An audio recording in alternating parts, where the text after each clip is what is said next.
Bir sağlam hamiləlik olması üçün qadından bizə nə lazımdır? Sağlam yumurta hüceyrə, sağlam folikul yetişəcək, partlayacaq, sağlam yumurta hüceyrə olacaq, hormonal balans normal olacaq və dölün normal inkişaf eləməsi üçün normal bir uşaqlıq olacaq.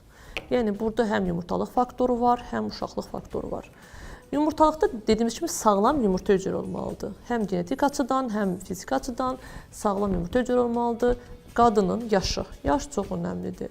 Yaş artdıqca yumurta hüceyrələrinin bir də keyfiyyəti azalır. Çünki qadında yumurta hüceyrə heç bir zaman yenidən yaranmır. Yəni, yeni bir yumurta hüceyrə yaranmır. Anadan gələndə bir qız uşağında nə qədər yumurta hüceyrə varsa, heç bir zaman yenisi yaranmır. O olanlarla ayda bir dəfə 12 yaşdan sonra folikul yetişir və yumurta hüceyrə partlayır.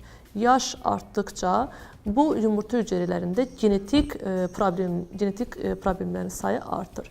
Və 35 yaş üstü, əvvəllər 40 yaş üstü deyirlər, indi artıq bir yaş 35 yaş enib. 35 yaş üstü qadınlarda inkişafdan qalmış hamiləliklərin sayı artır. Niyə? Çünki genetik problemli yumurta hüceyrələr olduğu üçün hamiləlik baş tutsa belə inkişafdan qalmaların sayı artır. Birinci dediyimiz kimi faktor nə idi? Yaş faktoru. Yaş faktoru nəyə təsir edir?